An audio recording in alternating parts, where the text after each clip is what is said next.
नमस्कार शेतकरी मंडळी.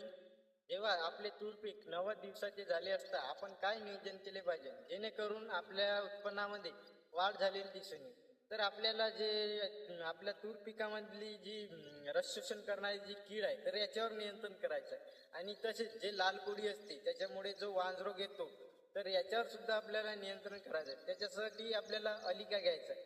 त्याच्यामुळे जो वांजरोग आहे तो सुद्धा येणार नाही आणि जे रस शोषण करणारी कीड आहे याच्यावर सुद्धा नियंत्रण दिसून येईल. आणि जर आपल्या पिकामध्ये जर अळी असेल तर याच्यावर सुद्धा नियंत्रण पाहायला दिसून येते.